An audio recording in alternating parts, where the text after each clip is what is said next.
Hello, everyone, and thank you for joining me today for the Basics of Networking webinar. My name is Dr. Mary Catherine Arnold, and I'm the Director of Student Affairs for the online campus. Before we get started for today's presentation, I would like to just go over a couple of housekeeping items. The first thing that I want everyone to be aware of is that you have all been muted throughout today's presentation. So it's important to note that if you do have questions throughout today's presentation that you would like to have addressed, that you will want to type them into the question and answer box in the Zoom webinar panel. I will be sure to set some time aside throughout the presentation as well as at the conclusion of the presentation to review any questions that do come through.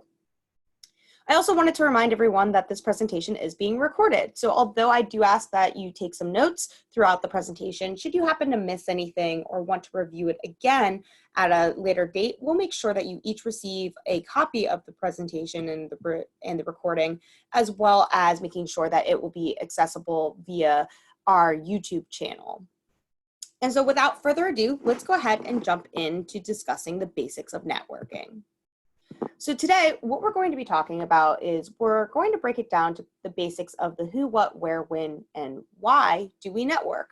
We'll also talk about the how do we network. So learning a little bit about the best steps to take, the resources to utilize, where to start looking. But then we'll also talk about some additional tips. So what do you need to implement in order to be successful with your networking? And then finally, we'll end at the presentation with, again, some of those questions that you may have. We'll be sure to go through any specific scenarios that you've overcome or that you've experienced in the past to make sure that you feel really confident with networking in the future. So the first thing that we will take a look at is who should be networking. The answer is everyone, and yes, that means you. There are many benefits that come with networking that we'll discuss in just a couple of minutes. But before we jump into the explanation of what networking is and the details as to why we should focus on adding networking as a component of our job search, let's do a quick poll. Go ahead and raise your hand if you've ever networked before to help you with locating new employment.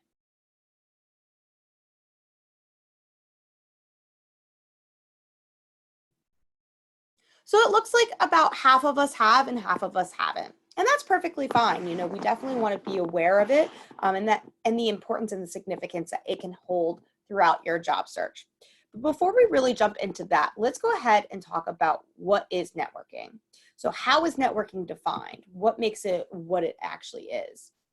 Networking is the exchange of information or services among individuals, groups, or institutions, specifically the cultivation of productive relationships for employment or business. So again, we're really focusing on building relationships, building rapport with others who work in our industries, with others who can play a role and have an impact in understanding about the industry trends, what to expect, where to expect it. So the other thing is, where and when do we network? So we want to network everywhere. There is no stopping where you want to look to network. You can do it with anyone.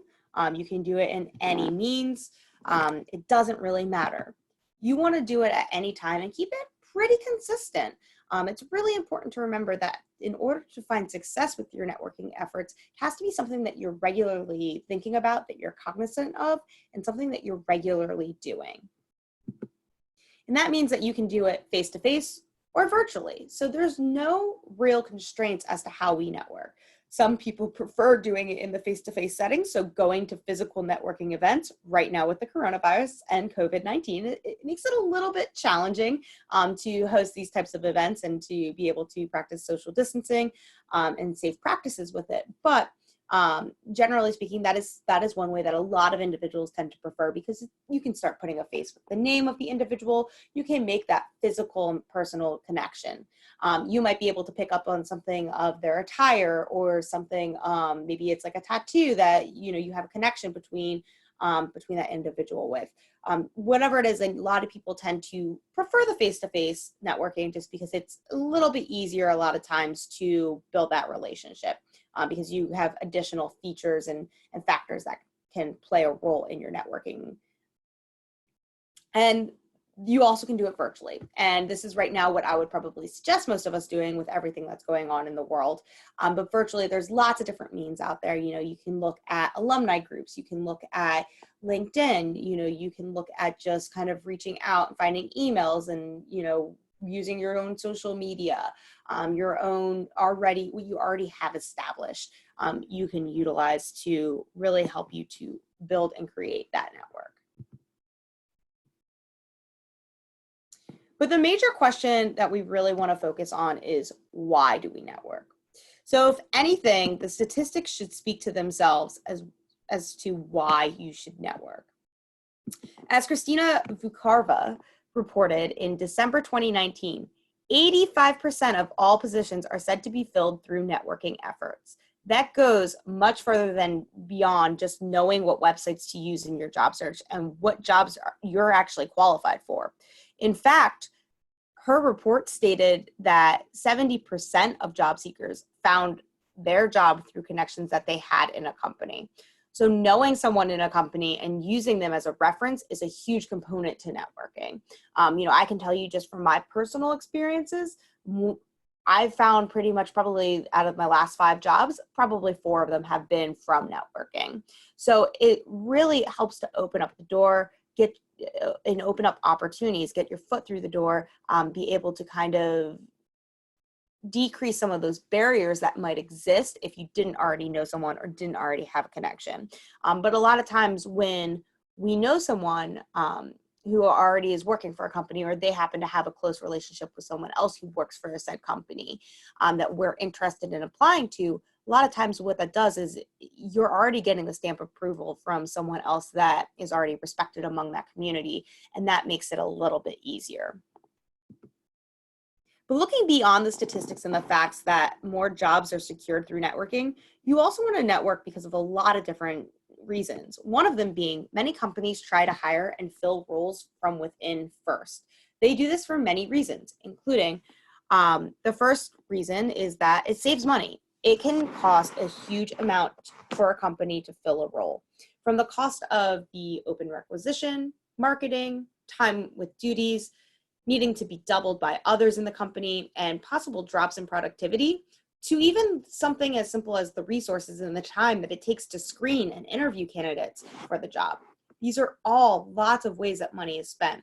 On average, a job screen and interview, on average, a job opening can cost a company about anywhere between $4,500 and $5,000 just to fill. That's a lot of money. Yes, maybe companies make a lot more than we might see in our paychecks when we come home for the end of the day, but that's still a lot of money for that company to invest into hiring someone. And a lot of times they'll like to stick within first, because if they can, it's a lot easier to promote someone from within for less money. You don't need to really go external marketing. You don't really necessarily need to worry about the training aspects, because there are lots of individuals that you might already know how the company works. You might already know the intricacies. Bringing the time that would be spent and the resources that would be spent on bringing you into the culture, you're already a part of. So most people tend to locate and tend to be in the job market to locate positions are going to be paying them more in the end. So, it's really important to remember that if they're spending less money to fill these roles, they can pay you more. And so that's one of the main reasons why companies like to hire from within first. Now, companies may also try to hire from within first because it tends to be faster. So that's another major piece to remember. If you hire an individual who is already working in the company, again, you're likely to not need as much information or as many resources to onboard them. Spend a couple of weeks in the beginning bringing them up to speed on the organization, its operations, its company members, the politics in the company. It's also faster because it is easier for the screening processes to go for qualified candidates to take place. Because if you're already a good employee, many managers and decision makers will know about you. They'll know that it will take less time to screen your qualifications because they already know who you are, where you work, how you work. And in addition, if there was a background check or drug screens, they can typically surpass those because they probably had that information already on hand from when you were initially hired. Now, some companies, another reason why to network is some companies also offer referral bonus programs for their employees and for their current employees. So I know that whenever I am an employee somewhere and I know that they are looking for good talent, if I happen to know someone who would be a great hire and a good fit for the role, I'll be sure to reach out to them regarding that position and see if I can refer them for that position. For me, it doesn't even matter whether or not they are planning on looking for a job, because I still want to reach out to them and give them the opportunity, because I know that if it is something that they are interested in, they're going to want to join my team, and then I can also maybe get a perk and an extra payout as well. Not all jobs are also going to be posted online or on job boards, and this is another reason why you want to really focus on networking. This is especially true when a company is thinking that they will want to hire from within, or when they know of a few key individuals they will want to consider for the role. When this happens, some states require the company to post the job, but after they may post it, it could be up there for as little as 5 minutes. As long as they can prove that it was posted, they suffice that rule and that regulation.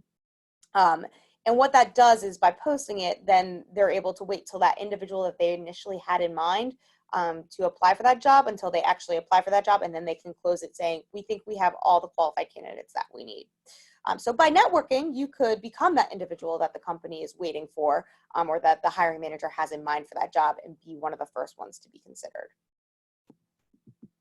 Another reason to network is that if you're a job jumper, or if you've hit some rough luck with some jobs, networking can really help you to disguise any employment gaps. Because the individuals will know you or will have heard a ringing endorsement from someone who does know you, the hiring manager will typically care less about your employment gaps and more about what you have to offer and how you can positively impact the company. So a major perk for companies, because it's less time, it's less money, and it's a major perk for you because you can get that opportunity that maybe other people were hesitant to give you. Networking in general is also going to provide you with a competitive edge. So this is important because there are tons of people who will be applying for the same job. On average, there's approximately 250 applicants per opening. So that's a huge number of applicants when you put it into perspective. So now they might only have one opening that they're trying to fill, and that means that you have to be one out of 250.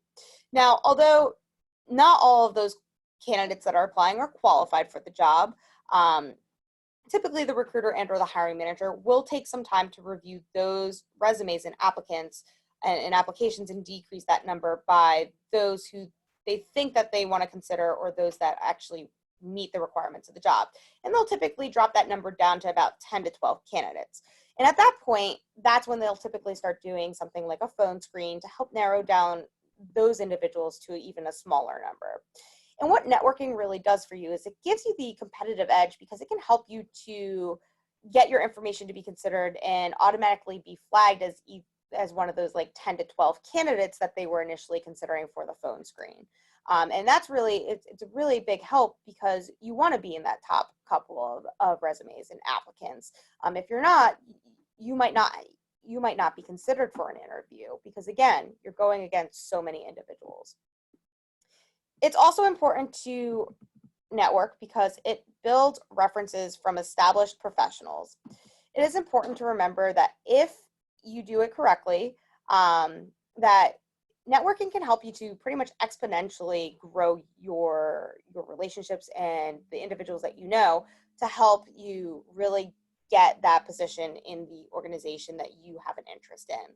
You can easily be introduced to them into the right individuals, so the hiring manager or the recruiter, if you have a connection in that company by just networking. So networking, when you're thinking about it on a very broad scope and a very broad level of how can I maximize the numbers that I need to in order to be considered.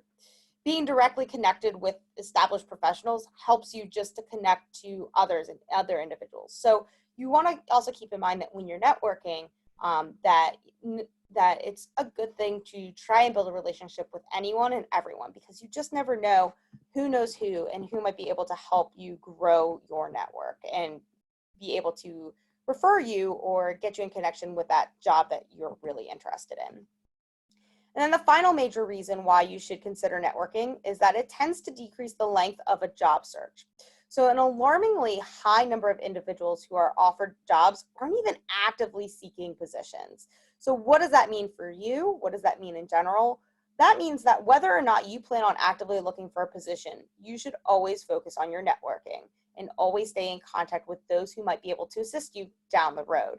You never know what openings that they may have and who they may think of when they're trying to fill those positions. You always want to put yourself in the position that everyone thinks of when they have an opening that is something that aligns with your interest and your background and your skills. So let's go ahead and talk about how to really network. At the most fundamental level, networking is really quite easy. Think about when you think back to about when you first started elementary school. You probably needed to make new friends and then work on building a new relationship with that individual. Probably helped to have something in common, whether it was a favorite show or a toy, an interest, etc. But networking starts the same exact way as an adult. So first you want to start by building and making a connection. You may already have a connection with the individual, including, and with some of these individuals, including people like your friends and family. But there may be other individuals that you don't necessarily have that relationship with. The next couple of slides that we'll talk about will go over some of the resources to help you with making the connections or using current connections that you already have. But you really want to first start off by thinking about, how do I make that connection with that individual? Once you have made your connection, you want to start reaching out to them. And you can do this in a couple different ways. There's not really necessarily one right way or one wrong way. If you already have a strong connection or relationship to that individual, you may find it easy to just jump right in. When doing so, you will want to discuss your current life, interests, your career goals. By having a relationship with an individual right from the beginning, they probably already know a little bit about you, about your life, including things like, are you currently pursuing a degree, or are you about to complete your program, or where and what you currently do. So where do you currently work? And what do you do to make a living? Those types of pieces. But if it is someone who you've never met, building a relationship with him or her might be easier through an informal interview where you're discussing your connections, your connections experiences, backgrounds, and goals. So with an informal interview, what you're essentially doing is you're focusing on that individual and not necessarily yourself. You need to put yourself secondary. And regardless of where you are starting in your search, being able to find a common point of interest is going to be really important. So this is really going to help you and help the other individual to open up, and can really build a genuine interest for that individual's success as well as your own success. So really focusing on what pieces of information you need in order to make that connection. And then lastly, you want to make sure that you always follow up. Perhaps this is the step, or perhaps this is something that you are setting up a standing meeting for the second Friday of every month. Maybe it's that you just want to reach back out to the individual every 6 months. It doesn't really matter how often you reach out to that individual, as long as you plan to always check in with that individual and continually build your relationship and remind that person that you are a professional in your field who is always looking to seek and seeking ways to better yourself. Now let's talk about some of the resources that are available for networking. So first and most important resource to remember and consider are your personal connections. These include your friends and family members. These are the easiest and best ways to start your networking, and really it's because of a variety of different reasons. One of the best things to think about is that these individuals tend to have the strongest relationship with you.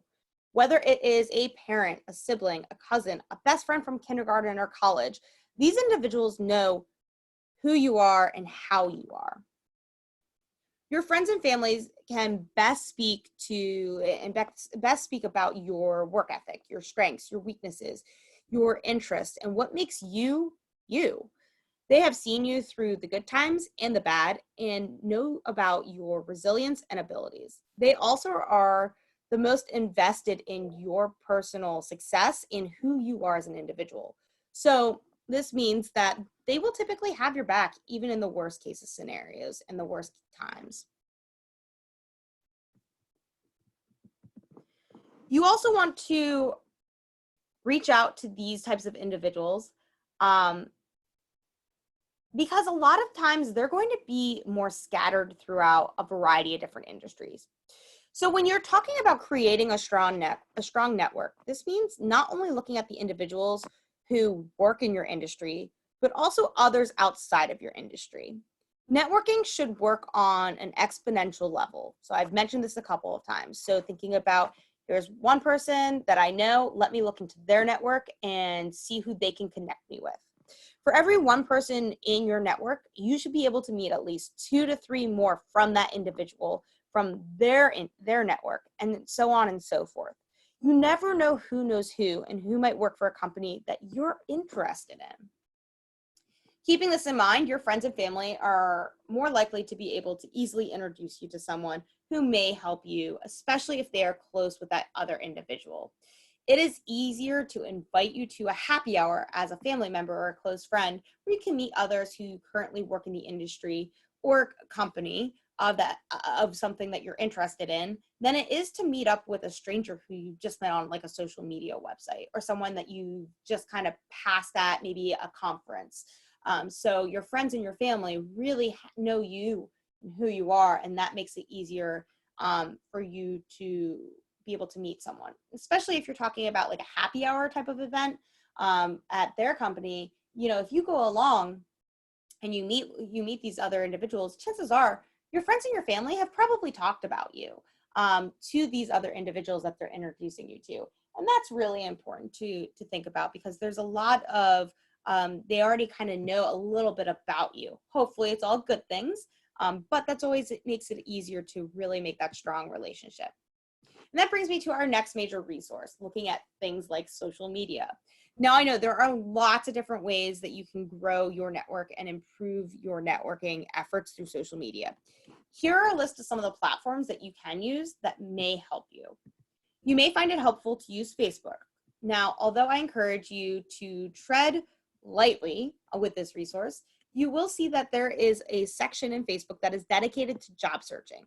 In addition, you can choose to follow many companies on Facebook as well. Keep in mind, if you do plan on using Facebook as a primary source or as a primary social media resource, you want to make sure that your profile page is clean and locked down for limited people to see. This means do not post any controversial pieces. Do not include any risque photos.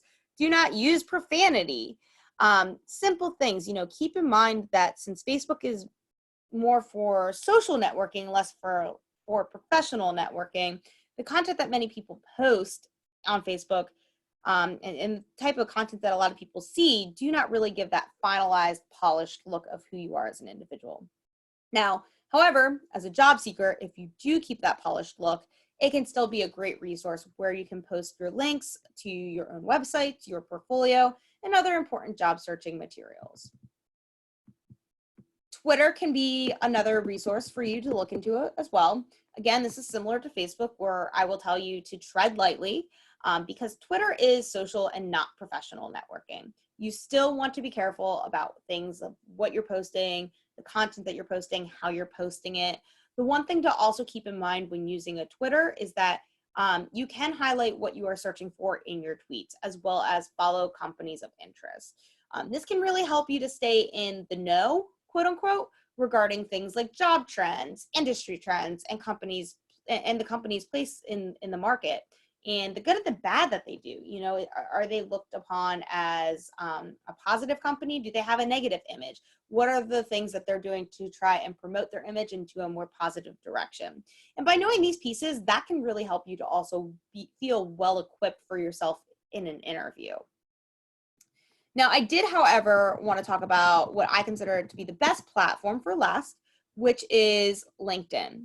And this is one of the best social media sites that you could implement in your search because this is the only one on the list that should be solely focused about your professional nature of your search. LinkedIn can help you to make direct connections to others in your industry, to individuals who are recruiters, and can provide you a great platform to promote yourself, showing things like your portfolios, making announcements, and demonstrating your resumes, attaching your resumes so that everyone can see them, so that everyone can see the type of accomplishments that you have.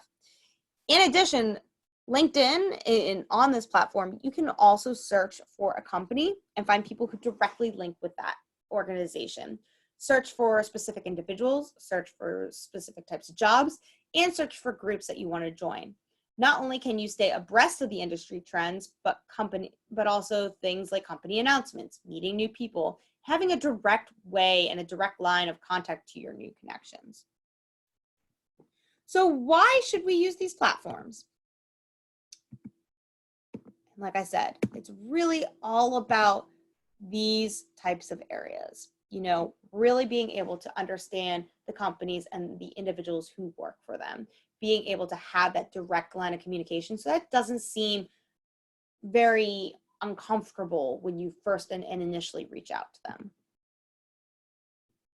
Now, another resource that you want to use when you're networking is your school. So looking through individuals in an alumni group, to those who are in clubs and honor societies, to even other peers and instructors. These are all great individuals to speak to and start networking with. There are many perks to working with these individuals, including that these individuals also have had a similar understanding and a respect for where you are in your career, where you are in your job search. Although your peers might not really be able to offer insight as far as the job search or how to excel in your search, they might know someone who has those connections or that insight that you're looking for. So they might be able to connect you with someone else. Alumni groups and instructors, however, will have a lot of that information in them and a lot of connections to that are relevant to other relevant professionals and other important information about those industries. And these are the individuals who can help to connect you with others, who can help to prepare you to expand your knowledge and your network. So again, this is kind of one of those first steps to looking at it at an exponential level. And then you may also find it beneficial to turn to professional organizations for your networking efforts. So professional organizations are groups of individuals who are seeking to advance the knowledge of a specific profession or line of work. They are comprised of individuals with similar interest and growth in a specific industry or line of work and help to support others. They discuss industry trends and they work to develop solutions to help the industry survive and grow. This means that there are many different groups in various fields. So it's really a way for you to figure out what you want to know, what you want to learn, and really get a large and have access to a large amount of information and resources that can help you with the rest of your networking and can help you with understanding and being confident about where you are in your career and your profession. Now, there are many different ways to locate professional organizations. So for those of you who are not familiar with them, I would typically encourage you to start off with either a quick internet search or contacting your local chamber of commerce. In addition, sometimes you can also find some information through local papers, or you can also go to social media, especially on a platform such as LinkedIn, and locate these groups. One thing to keep in mind during your search, however, is that there are professional organizations that are both local and national. So when you're looking at professional organizations, although you can definitely join the national one, you may find it more helpful depending on where you're located in the country and what you're kind of looking for to also really kind of focus on being active in the local level as well, especially if it is one that is where you plan on job searching. So if it's in the area, like the geographic region of where you plan on job searching. Now, there are also lots of ways to use professional organizations to your benefit. So no matter what you will always, no matter what, you will always want to try and attend networking events. These can range from cocktail hours to seminars and conferences. Whenever you attend these, try to have some business cards or a resume on hand or a couple of resumes on hand. You never know who you will meet and who will be able to assist you in your job search. You also want to find some additional ways to become engaged. It can be extremely beneficial to try and take on a leadership role in one of these organizations. As a leader and in a leadership role, you'll become more exposed to other professionals with various degrees and levels of experience in your field. And you will also start to build a name for yourself. In addition, you will also see that engaging in a professional organization may also help you to build and expand upon your current resume. So it's important that if you have limited experience in your field, that you show that you are a knowledgeable and qualified individual through your experiences in the professional organization. So great ways to really grow that resume of yours and great ways to build your confidence. The final major way for you to begin your networking is to think about your other community involvement.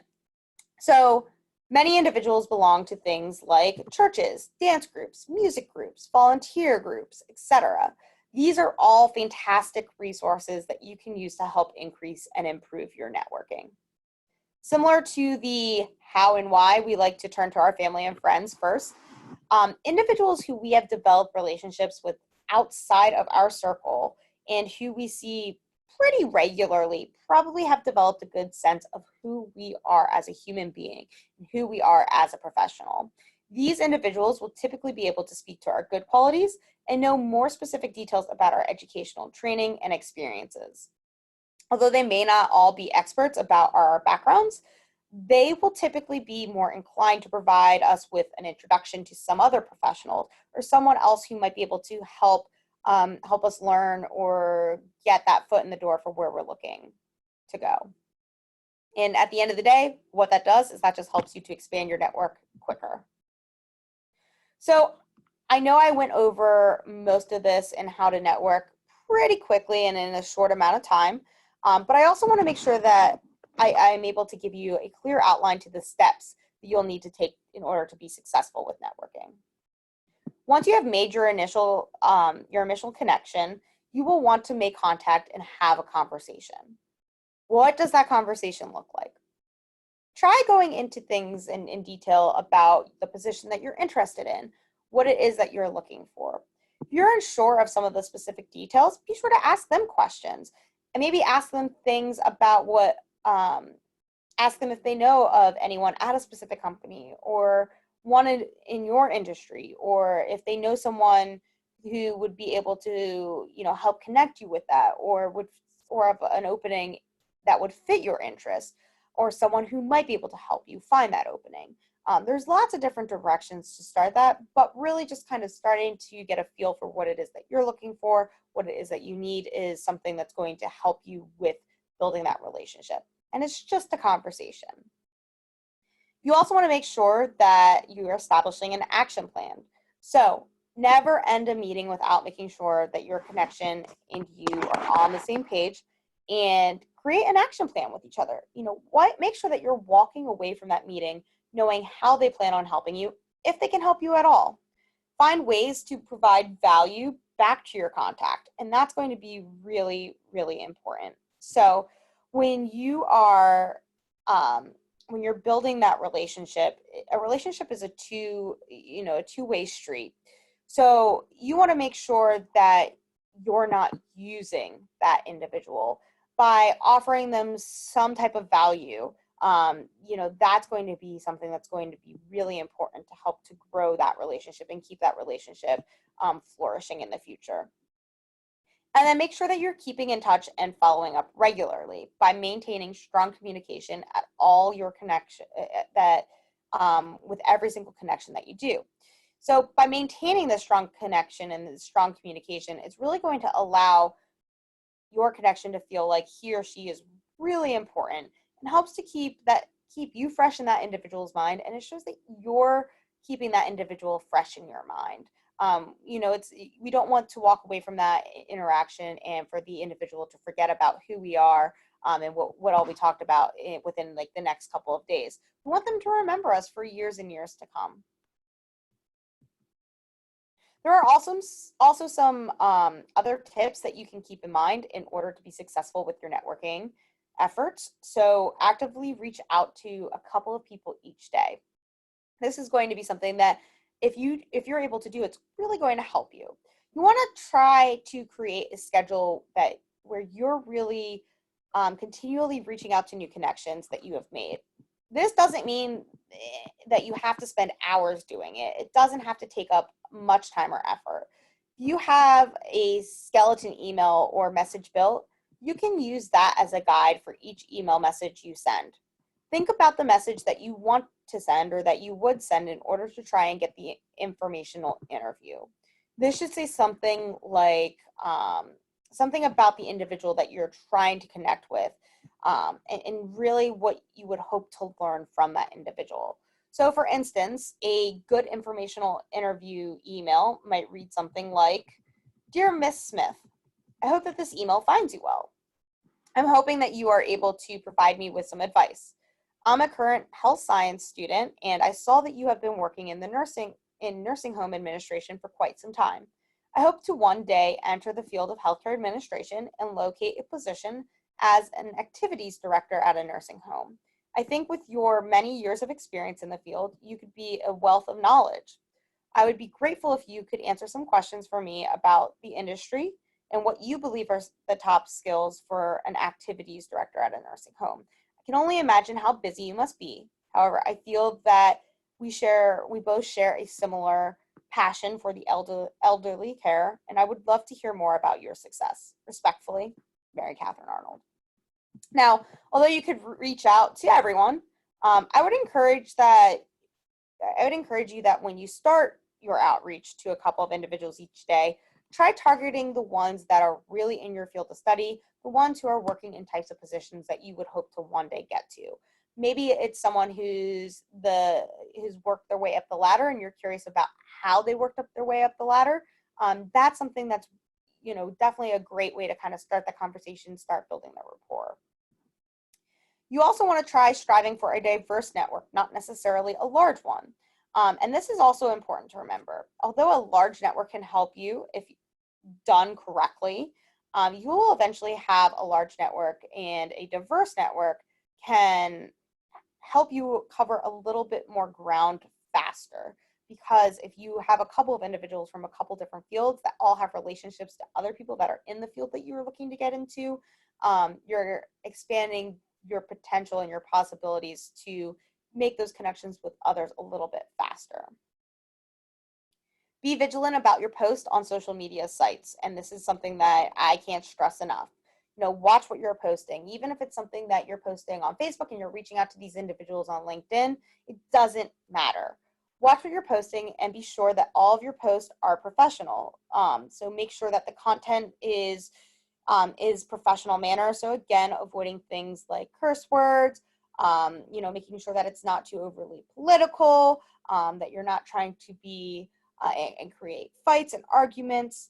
You also want to make sure that you're doing this in your job search in general, just because of the fact that you never know who might try and find you and who might try and check it out.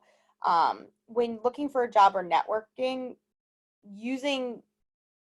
trying to stay strictly to the professional networks in professional networking platforms like LinkedIn, those will work in your benefit, because people you'll see posts from a lot of your connections who are always kind of reminding you what LinkedIn etiquette is.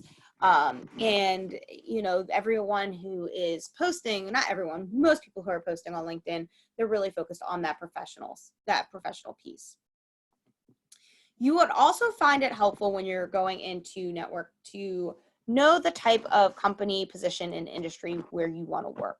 If you're prepared to answer questions when you're reaching out to new connections, then that's going to help you to appear prepared and like a quality individual who's a professional would want to connect with. Knowing the type of work that you will one day want to do will help you with driving any conversations as well. Keep in mind that your conversations can be really different depending on the goal of what you plan on getting from reaching out to that individual.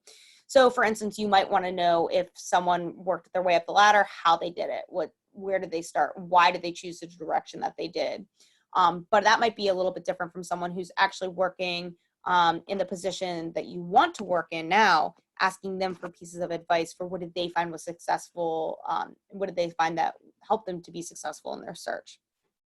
You may also want to reach out to an individual simply because he or she works for a company that you would love to work for. So that interaction is going to be different from anyone who's working in a type of role that you're looking for. So really knowing, being able to be prepared to answer all of those types of questions about what drives your passion and your interests, that's going to be really important.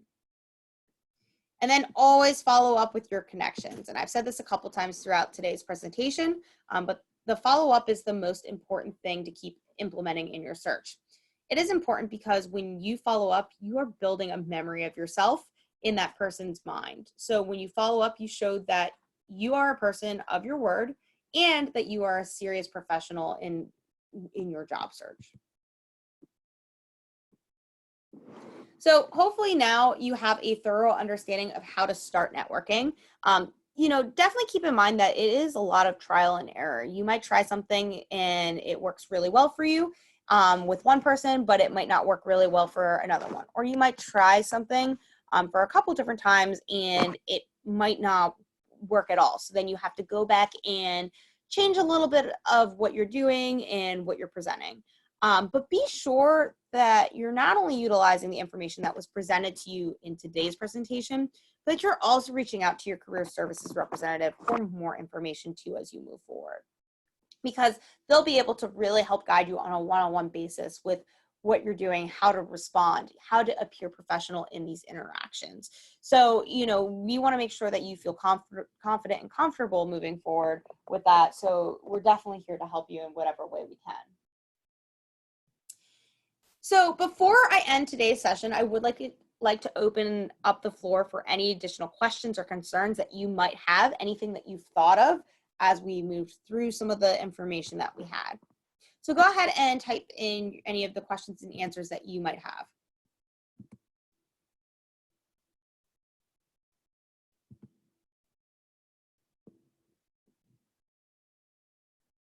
One question is, do you have any tips on what to say when at a networking event or a conference? So most times these questions come up for a lot of my introverts out there, because it can be scary to try and make that new connection and introduce yourself to someone. You may find it helpful to dress to impress when you're at these types of events. So when you dress for the event, you're going to just feel more confident. And that might be a major thing that you just need in order to be successful. If you're trying to join a conversation that's already happening, I would say you just kind of approach the conversation. First, listen and then speak. Most people will only half listen to you when you strike up the conversation. So by showing that, again, that genuine interest to the individual first, that can really help with you providing yourself the upper hand in that interaction. And don't forget that, when you go up to someone, whether you're initiating the conversation, whether you're asking those questions, whatever it is, make sure that you're making eye contact, smile, give them a firm handshake when you introduce yourself. Just try and have that confidence. I know it's easier said than done, but I would say if you're really kind of concerned, practice with some family, some friends before going into one of those events. I tend to be shy. What tips do you have for me to strike up a conversation with someone? So I would say that this goes along really well with the previous question and the previous answer. Again, trying to exude confidence is going to help you. But really try and be a sponge too. Don't be afraid to ask questions, but let the other individual drive the conversation then. It's easy to start with one question, let that individual answer, and then kind of maybe pick a subtopic of what their answer included and ask another question. By letting that other individual start really driving that conversation and do the majority of the talking, that should make you feel a little bit better.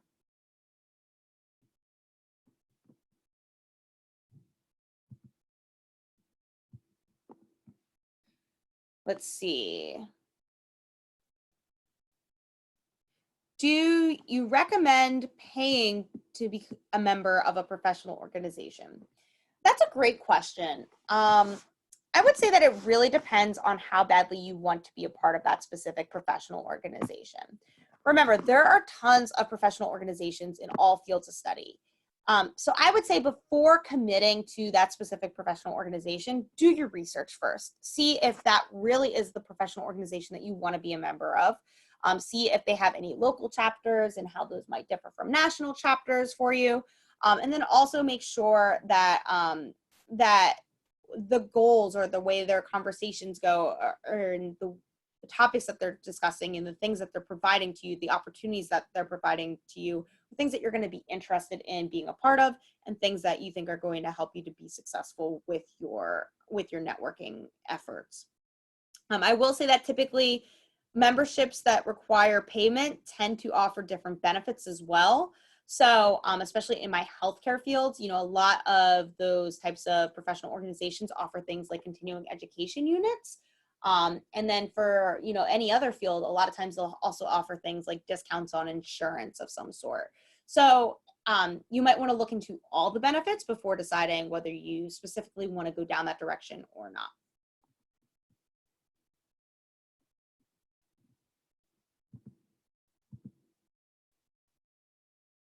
So that looks like that is all the questions that we have today. I want to thank everyone for attending today's session. There is going to be a brief survey at the conclusion of today's session. So if you could go ahead and just let us know what other topics you think would be helpful, that'd be greatly appreciated. And we make sure that we try to give you as much information as possible to help you feel successful and confident and prepared for your job search. So again, please take a moment just to complete that brief survey. If you have any additional questions or concerns, you can go ahead. My contact information is on this slide for you. But if you have any additional things that pop up, you can either, jot that information down, or you can go ahead and reply to any of those email reminders that came through, and that should give me the questions and send that right back to me. But again, I do thank you for attending today's session. Be sure to check out our other upcoming webinars. We have a lot of new and exciting webinars that are going to be happening in September. And if you have anything else that that pops up, like I said, your career services representative, myself, we're all here to help you. So with that being said, I hope that you guys all have a wonderful, wonderful day, and enjoy and best of luck with continuing and finishing up with your program. Have a good one.